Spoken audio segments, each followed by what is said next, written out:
Bonjour à tous, dans cette vidéo nous allons faire une activité d'introduction à la notion de collinéarité de deux vecteurs. Alors voyons voir, on dit que deux vecteurs sont collinéaires s'ils ont la même direction. Alors on se souvient qu'un vecteur est défini à partir de trois composantes, une direction, un sens et une norme, c'est-à-dire la longueur du vecteur. Et donc deux vecteurs qui ont la même direction, on dira qu'ils sont collinéaires. Alors on demande tout d'abord de répondre par vrai ou faux aux affirmations suivantes.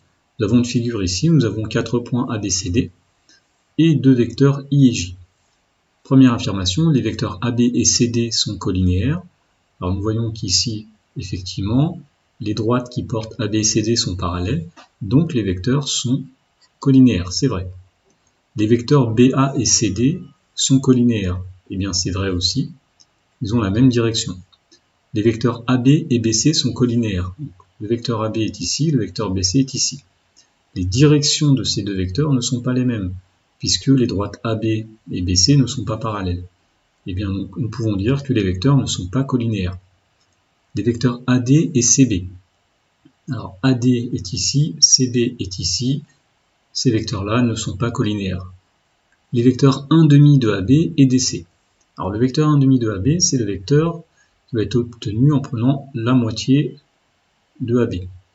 Et donc, le vecteur 1,5 de AB et le vecteur DC, ils ont bien la même direction. Donc, ces vecteurs-là sont collinéaires.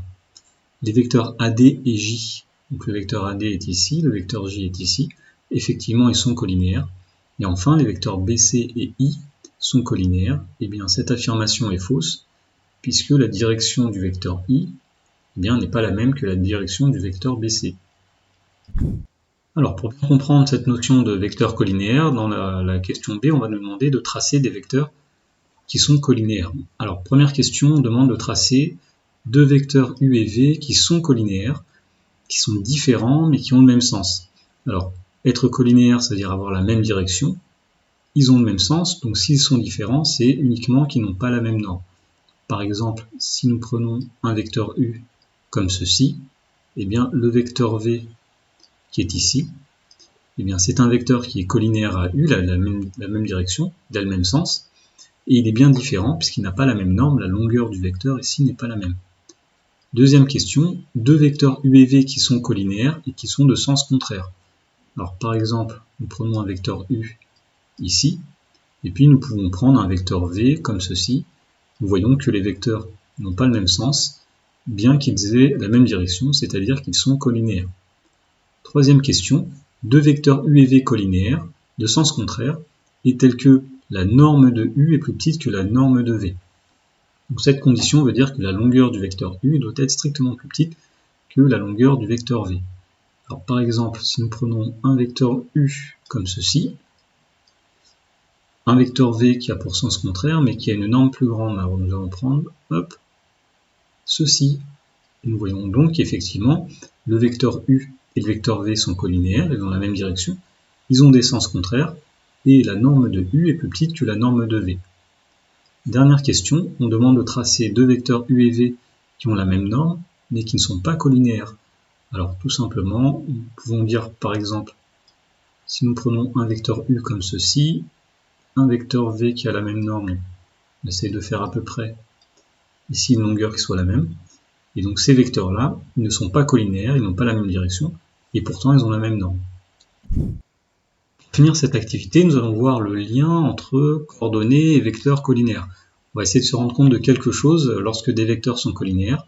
Eh bien, on va voir que les coordonnées ne sont pas n'importe comment. Première question, alors nous avons une figure ici, nous avons plusieurs vecteurs, donc U, V, W, T et S, et on demande de donner 4 couples de vecteurs collinaires. Alors par exemple, nous pouvons dire que le vecteur U et le vecteur V sont deux vecteurs collinaires. Autre couple, alors le vecteur W et le vecteur V, donc V et W. Autre possibilité, le vecteur T et le vecteur U, on voit qu'ils ont la même direction, donc T et U. Autre possibilité encore, W et U, donc W et U. En tout cas, on remarque que ils sont tous collinaires, sauf le vecteur S qui est quand même un peu à part et dont la direction, vous voyez, n'est pas la même exactement que celle des vecteurs U, V, T et W. Deuxième question, on demande de compléter le tableau suivant donc en donnant les coordonnées des vecteurs U, V, W, T et S. Alors le vecteur U, pour aller du début à la fin, nous faisons 1, 2, 3, 4, 5, 6, donc petite graduation, sachant qu'une graduation c'est 2 unités, une unité c'est 2 graduations, donc ici nous pourrons dire que l'abscisse de U c'est 3. Nous avons 1, 2, 3. Et en ordonnée, nous avons 1, 2. Donc ici, hop, le vecteur U a pour coordonnée 3, 2. Le vecteur V, alors, si nous partons d'ici, 1, 2, 3, 4, 5, 6 unités en abscisse, 1, 2, 3, 4 unités en ordonnée, donc 6, 4. Le vecteur W, alors, puisqu'on va vers la gauche, il va falloir faire attention à mettre des nombres négatifs. Donc 1, 2, 3, 4, 5, 6 vers la gauche, 1, 2, 3, 4 vers le bas. Donc nous avons moins 6, moins 4. Le vecteur T, nous avons donc une unité et une demi-unité, donc 3 demi ou 1,5 et 1 vers le haut. Donc ici nous mettons 1 en ordonnée et ici nous mettons 3 demi en abscisse. Et le vecteur S, nous avons donc 1, 2 vers la droite et 1 vers le haut. Donc 2, 1. Et pour finir, on nous demande de compléter les égalités suivantes. Alors tout d'abord, le vecteur V, c'est combien de fois le vecteur U? D'après le tableau, ici, nous voyons que le vecteur U a pour coordonnée 3, 2. Le vecteur V a pour coordonnée 6, 4. Donc pour passer de U à V, on voit qu'il faut multiplier par 2. Donc le vecteur V, c'est 2 fois le vecteur U. Et on remarque effectivement sur la figure que lorsqu'on fait 2 fois le vecteur U, on a bien le vecteur V. Alors le vecteur W et le vecteur V, et le vecteur U, on voit que pour passer de U à W, il s'agit de multiplier par moins 2. Donc le vecteur W, c'est moins 2U. Ensuite, W et V, voyons, ce sont des vecteurs opposés. Donc W, c'est moins V, ou moins 1 fois V. Et on remarque effectivement qu'en multipliant par moins 1 la ligne V, on obtient la ligne W. Ensuite, donc le vecteur U et le vecteur T. Donc pour passer du vecteur T au vecteur U, on voit que pour passer de 1 à 2, on multiplie par 2. Pour passer de 3 demi à 3, on multiplie par 2. Donc pour obtenir le vecteur U à partir de T, il faut multiplier par 2. Alors je laisse de côté pour l'instant S et U, le vecteur U et le vecteur W. Donc par quoi il faut multiplier la ligne V pour obtenir la ligne U? On voit qu'il faut la diviser par 2, donc la multiplier par 1 demi, puisque 6 fois 1 demi, 3, 4 fois 1 demi, 2. Et donc on termine en nous demandant le vecteur S c'est combien de fois le vecteur V et le vecteur S c'est combien de fois le vecteur U. Alors commençons par celle-ci. Si on regarde bien dans ce tableau, les coordonnées du vecteur S, ici, sont 2, 1. Donc si on veut passer du vecteur U au vecteur S, il faut que le 2 qui est ici soit multiplié par 1 demi pour obtenir le 1 qui est ici. Mais si je multiplie le 3 par 1 demi, eh bien nous n'obtenons pas 2.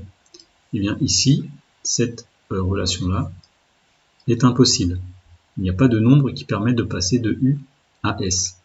De la même façon, si on veut passer de la ligne V à la ligne S, eh bien on peut dire que pour passer de 4 à 1, il faut diviser par 4, donc on devrait multiplier par un quart. Mais si on divise 6 par un quart, on n'obtient pas 2. Donc, de la même façon, cette relation-là est impossible. Alors ce qu'il faut retenir de cette activité, c'est que lorsqu'on a des vecteurs qui sont collinéaires, eh bien on peut les écrire l'un comme quelque chose fois l'autre. Et lorsque des vecteurs ne sont pas collinéaires, eh bien on ne pourra pas dire que l'un c'est quelque chose fois l'autre. Puisque le vecteur S, nous avions dit qu'il n'était collinéaire à personne, eh bien on ne pourra pas dire que c'est quelque chose fois un des autres.